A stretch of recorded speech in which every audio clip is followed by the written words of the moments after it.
মেলা থেকে ফিরে চলে এসেছি। এবারে মেলাতে কি কি কিনলাম আপনাদের দেখাই। এটা কিনলাম একটা প্রদীপ, দেখুন চীনামাটির প্রদীপ, দেখতে খুব সুন্দর কিন্তু।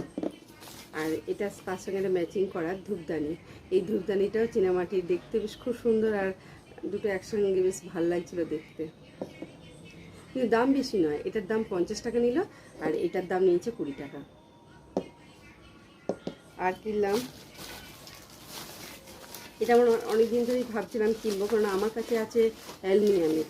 তো এটা যেটা কিনলাম, এটা হচ্ছে আপনার ওই পাথরের হামাল দিস্তাগুলো। অনেক দিন ধরেই ভাবছিলাম যে এরকম একটা কিনবো, কারণ দরকার ছিল এটা। আর অ্যালুমিনিয়ামটা না কেমন নিচেটা নোংরা হয়ে কেমন হয়ে যাচ্ছিলো জল পড়ে পড়ে। তো এটা বেশ আমার ভালো লাগলো দেখে। অনেক দিন ধরেই ভাবছিলাম যে একটা কিনবো, কেন এলাচ গুঁড়ো বা একটু আদা গুঁড়োর জন্য এটা বেশ সুন্দর। এই জন্য এটা একটা কিনলাম। আর আমার বাপের বাড়ির পাশে একটা ছোট্ট বাচ্চা মেয়ে আছে, ওর জন্য একটা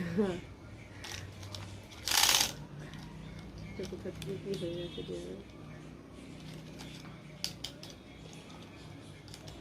এটা আবার কী হলো।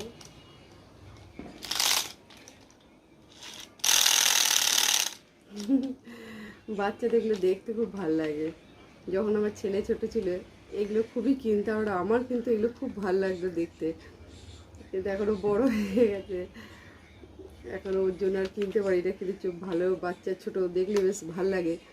যে আমি আমার ছেলের জন্য এখনও না কেনা হোক, ওদের জন্য একটুখানি কিনি, ওদের দিলেও ভাল লাগে।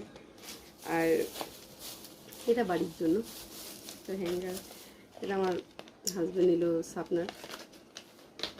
আগের দিন আমি বললাম যে আপনাদের, আমি বন্ধুর সাথে আমার সমাপ্তির সাথে গেছিলাম বাজারে, মেলা গেছিলাম। ওই মেলাতে ভালো ভালো তখন বেশ ব্যাগগুলো বিক্রি হচ্ছিলো। আর এই একটা ব্যাগ কিনেছিলাম, ব্যাগটা মেলা থেকেই কিনলাম, খুব সুন্দর কিন্তু ব্যাগটা, এমনি খারাপ নয়। তো আমার অনেক কালো ছিল, সমাপ্তি কালো নিল, কিন্তু আমার কাছে যেহেতু কালো ছিল এই কারণেই, কারণ আগের দিনে কালী পুজোর দিন আমাকে আমার হাজব্যান্ড একটা অনলাইন থেকে এরকম একটা কালো, খুব সুন্দর এটা কালোটা, হ্যান্ডেলটা দেখুন খুব সুন্দর। তো এটা কিনে দিয়েছিল বলে আমি আর ব্ল্যাকটা নিইনি, সেই জন্য এইটা নিলাম।